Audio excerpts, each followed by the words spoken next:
Gulistan news देख रहे सभी नाजरीन को एक बार फिर वेलकम करते हैं। आज हमारे साथ बात करने के लिए मौजूद है भारतीय जनता पार्टी के state media incharge Mohammad Hasan Pasha. Hasan Pasha Bharatiya Janata Party के यूनियन टेरिटरी लद्दाख के स्टेट मीडिया इंचार्ज हैं और पाशा साहब से स्पेसिफिकली कारगिल के हवाले से कुछ गुफ्तगू करेंगे, क्योंकि इससे पहले भारतीय जनता पार्टी की जानिब से या रूलिंग पार्टी की जानिब से बहुत सारे आश्वासन यकीन दहानी दिए गए थे। उनके ऊपर इस वक्त जो है ग्राउंड जीरो पे जो आश्वासन दिए थे उस पे इम्प्लीमेंटेशन कहां तक पहुंचा है, उस हवाले से जानकारी हासिल करेंगे। और सबसे पहले बात करेंगे एपेक्स बॉडी के हवाले से, इनसे रिएक्शन लेना चाहेंगे। पहले मैं हमारे आदरणीय होम मिनिस्टर अमित शाह जी का तहे दिल से हम शुक्रगुजार करते हैं कि उन्होंने जो समय टाइम फ्रेम दिया था हमारे जो एपेक्स लीडर को, जो पहले LSDC लेह के चुनाव से पहले कि उनके साथ मुलाकात करेंगे, बैठेंगे, उनके तमाम ख़दशात जो है, उनके जो तमाम ग्रीवेंसेस है उनके ऊपर हम दिल्ली में डिस्कस करेंगे। तो ये हम समझते हैं ये एक ऐतिहासिक दिन है हमारे लिए, और इसका जो श्रेय जाते हैं हमारे ऑनरेबल MP लद्दाख जमात सलीम नमग्याल जी की क़यादत में, उनके लीडरशिप में कल जो ले के एपेक्स बॉडी जो है हमारे honourable home minister Amit Shah ji के साथ बैठक हुआ, ये एक बहुत ही बड़ा हम सराहनीय है और इसका हम वेलकम करते हैं। तो सर मैं आपसे जानना चाहूँगा, जिस तरह से कारगिल डेमोक्रेटिक अलायंस की बात करें, कारगिल डेमोक्रेटिक अलायंस का भी इसके ऊपर अभी रिएक्शन आना बाकी है, और जब कारगिल डेमोक्रेटिक अलायंस से हमने बात की तो उनका कहना था कि उनको यूनियन होम मिनिस्टर की तरफ से कोई ऑफिशियल इन्विटेशन नहीं आया। ये कारगिल डेमोक्रेटिक अलायंस की अगर हम बात करें तो हम पहले से कह रहे थे कि जब तक पूरे ख़त्ते लद्दाख के बिलखुसूस कारगिल के आवाम के जितने भी स्टेक होल्डर्स हमारे सब एक ही प्लेटफॉर्म पे नहीं आके बात करेंगे, तब तक कोई चीज़ जो है वो मुकम्मल नहीं होता है। और एक बात मैं ज़रूर कहना चाहता हूँ, देखिए कारगिल को हमने कभी इग्नोर नहीं किया है, ख़ासकर भारतीय जनता पार्टी के नेतृत्व में हमारे honourable prime minister Shri Narendra Modi ji के, क्योंकि हम समझते हैं कि सबका साथ, सबका विकास और सबका विश्वास इस नारे के ऊपर हम चलते हैं। तो हमें यकीन है, और मैं आपको ज़रूर आपकी मीडिया के माध्यम से मैं कारगिल के आवाम को ये यकीन दिलाना चाहता हूँ, आने वाले कल ही दिनों में इंशाअल्लाह हमारे ऑनरेबल MP की क़यादत में जल्द अज जल्द कारगिल से भी एक डेलीगेशन जाएगा हमारे होम मिनिस्टर के साथ, वहाँ बैठेंगे, उनके हमारे जितने भी ग्रीवेंसेस होंगे उनको ज़रूर सुनेंगे। हमें यकीन है कि जल्द अज जल्द हमारे ऑनरेबल MP के नेतृत्व में ज़रूर एक जो है टीम जो है कारगिल से भी आप कह रहे हैं कि आने वाले वक्त में मेंबर ऑफ पार्लियामेंट की क़यादत में कारगिल से भी एक टीम जाएगा जो यूनियन होम मिनिस्टर से मुलाकात करेंगे।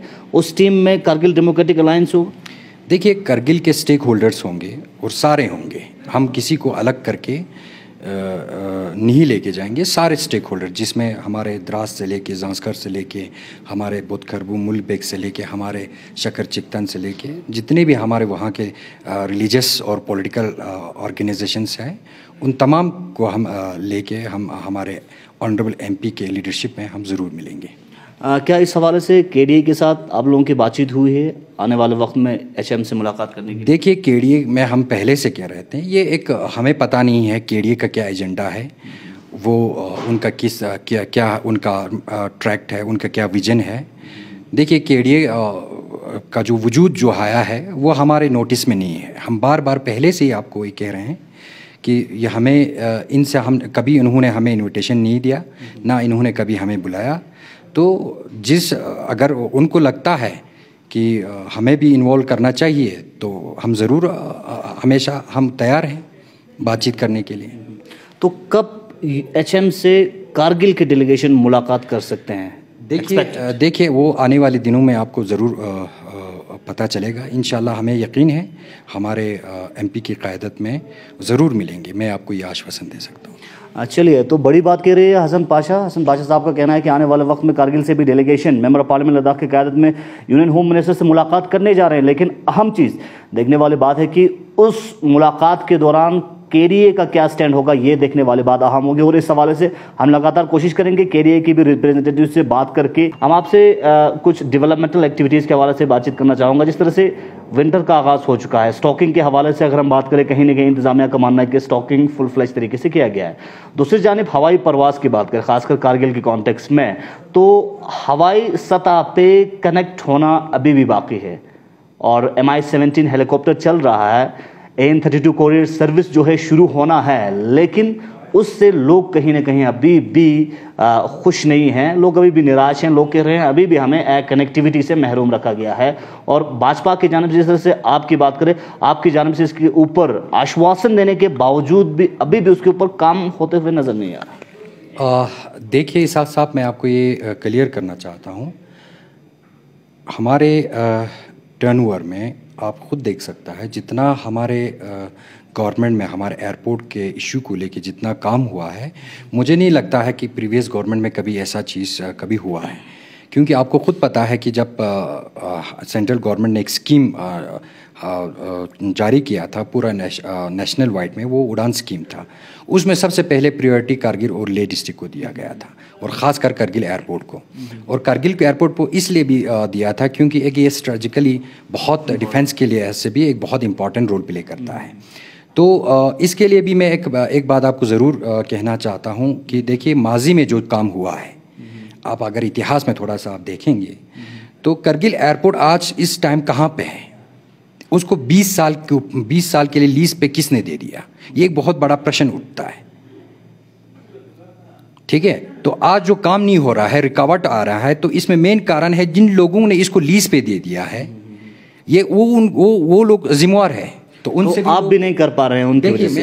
हम ज़रूर कर पा रहे हैं, और आपको हम यकीन दिलाना चाहते हैं, हम जो वादा लोगों से हमने किया है, हम वो पूरा हमारे honourable prime minister Shri Narendra Modi ji, हमारे अमित शाह जी, हमारे ऑनरेबल MP की क़यादत में हम करगिल के जितने भी दीराने मांग है वो हम ज़रूर हम पूरा करेंगे, ये हम स्पष्ट करना चाहते हैं। दूसरी बात, आपने जो अभी बोला विंटर के जो दौरान जो हमारे लोगों को डिफ़िकल्टीज पेश आते हैं आने जाने में, तो उनके लिए अभी आप रिसेंटली देखिए पावन हंस का जो हेलीकॉप्टर चल रहा है वो किसके दौरान है। आज देखिए एक बहुत बड़ा रिलीफ वो हमारे लिए मिला है, चाहे वो हमारे मेन चीज़ यही है ना सर, मेन चीज़ तो एयर कनेक्टिविटी यही। और जिस तरह से आपने उड़ान स्कीम की बात की, उड़ान स्कीम में आया और बहुत बार उड़ान स्कीम के हवाले से बातें भी हुई, लेकिन फिजिकली इम्प्लीमेंटेशन होते हुए अभी भी नज़र नहीं आ रहा है। आज 2021 हैं और 2014 से चलो माजी में नहीं हुआ, लेकिन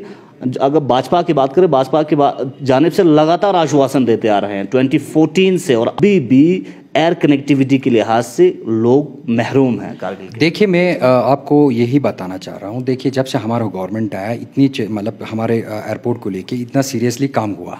उड़ान फर्स्ट में रखा, उड़ान सेकंड में रखा, उड़ान थर्ड में रखा, उड़ान फोर्थ में रखा। तो ये हमारा सीरियसनेस है। तब उड़ान कब उड़ेगा सर? उड़ान उड़ेगा, देखिए अनफॉर्चुनेटली आपको भी पता है 2020 जो है पूरे दुनिया के लिए एक महामारी साबित हुआ। उसके कारण बहुत सारे, खासकर बहुत सारे हमारे डेवलपमेंटल काम पे उसका असर पड़ा। इसके कारण जो है हमारे ये चीज़ रुक गया।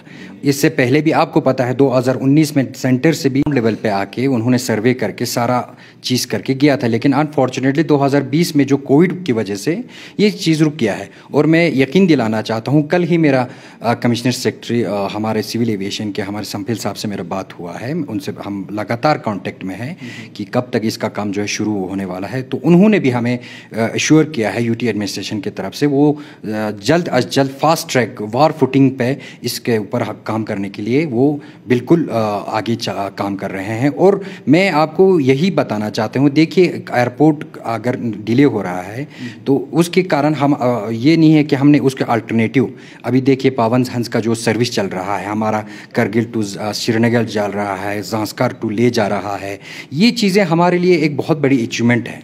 क्योंकि हमारे पहले ऐसा कोई मतलब इस तरह का कोई फैसिलिटीज़ नहीं होता था।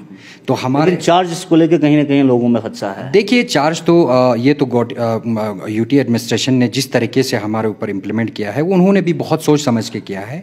और एक रिपोर्ट हमें मिला है कि पहला जो पवन हंस का एक चॉपर चलता था वो 75% सब्सिडाइज था, लेकिन इस बार जो है वो अभी जो पवन हंस का MI-17 का जो हेलीकॉप्टर चल रहा है वो 85% सब्सिडीज़ पे चल रहा है। तो कहीं ना कहीं हम इसको देखें जे अगर कोई इमरजेंसी हो, कोई स्टूडेंट्स हो, कोई बिजनेस कैटेगरी के कोई लोग जो है वो आने जाने के लिए उनको इमरजेंसी हो, तो उनके लिए ये कोई हम समझते हैं कि ये कोई इतना बड़ा रकम नहीं है। 2021 के लिए हम तमाम हमारे खित्ते लद्दाख के कारगिल डिस्ट्रिक्ट हो या लेह डिस्ट्रिक्ट के तमाम अवाम को हम शुभकामनाएं देना चाहते हैं कि 2021 जो है वो हम सब के लिए एक खुशियाँ लेके आए, और जो 2020 के जो साल हमारे रहा वो एक सब के लिए एक बहुत बुरा वक़्त रहा।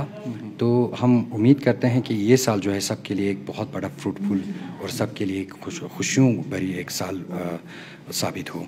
और मैं ये ज़रूर बताना चाहता हूँ हमारे ख़ासकर जो नौजवान तबके के हैं तो हमारे खत्ते लद्दाख के, वो बिल्कुल निश्चित रहिए आप लोगों को हमारे गवर्नमेंट पे हमारे ऑनरेबल MP साहब की क़यादत में जो तेज़ी के साथ जो काम हो रहा है ख़ासकर डेवलपमेंटल इश्यूज़ को लेके, ख़ासकर हमारे जवानों के इश्यूज़ को लेके, वो जल्द अज जल्द जो है ग्राउंड लेवल पे भी आपको देखने को मिलेगा। कब मिलेगा सर, कब तक ग्राउंड लेवल पे एम्प्लॉयमेंट जनरेशन को लेके कब तक ग्राउंड लेवल पे काम होते हुए नजर आएगा? और दूसरी जान जो आउटसोर्सिंग का मसला है, आउटसोर्सिंग को आप किस तरह से देखते हैं? देखिए ये विषय है, मैं समझता हूँ कि जॉब रिक्रूटमेंट पॉलिसी हमारा बनना चाहिए, ये एक इम्पॉर्टेंट इशू है। तो हमने भी बहुत सारे जगह पे ख़ासकर हमारे गवर्नर साहब हो, हमारे एडवाइज़र साहब हो, बाकी जितने भी हमारे कमिश्नर सेक्रेटरीज़ वगैरह हो, उन सभी ये हमने इशू टेकअप किया है। और हमारे MP साहब जो है बिल्कुल उनके साथ टचअप है, हमारा होम अफेयर से भी उनके साथ बिल्कुल टचअप में है। वो जितना जल्दी हो सके इसके ऊपर हम जल्दी पॉलिसी ला के जो लद्दाख PSC जो है वो हम जल्दी इम्प्लीमेंट करने की ज़रूर कोशिश करें। चलिए, बहुत बहुत शुक्रिया। हमारे साथ बात कर रहे थे Mohammad Hasan Pasha, Bharatiya Janata party union territory Ladakh के मीडिया इंचार्ज। इन्होंने क्लियर कट बहुत सारे चीज़ों पर विस्तार से बताया और साथ ही साथ एक अहम चीज़ उन्होंने कहा कि कारगिल से भी एक डेलीगेशन MP लद्दाख की क़यादत में यूनियन होम मिनिस्टर से मुलाकात करने जा रहे हैं। और दूसरी जानिब डेवलपमेंटल एक्टिविटीज़ पे भी अपनी बात रखी और साथ ही साथ अनएम्प्लॉयमेंट के जो इशू है उस पे उन्होंने क्लियर कट कहा कि कहीं ना कहीं ये विषय हैं। और अनएम्प्लॉयमेंट की जो इशू है इस वक्त लद्दाख के अंदर राइस हो रहा है दिन ब दिन, और इसको लेके यूथ में काफ़ी निराश हैं और हुकूमत की जानिब से, एडमिनिस्ट्रेशन की जानिब से गौर करने की ज़रूरत है। और जो आउटसोर्सिंग का मसला है, आउटसोर्सिंग से कहीं ना कहीं जो यूथ हैं, पढ़ा लिखा तबका है, वो भी कहीं ना कहीं मायूस नजर आ रहे हैं। फिलहाल बने रहिए गुलिस्तान न्यूज़ के साथ पल पल के अपडेट के लिए।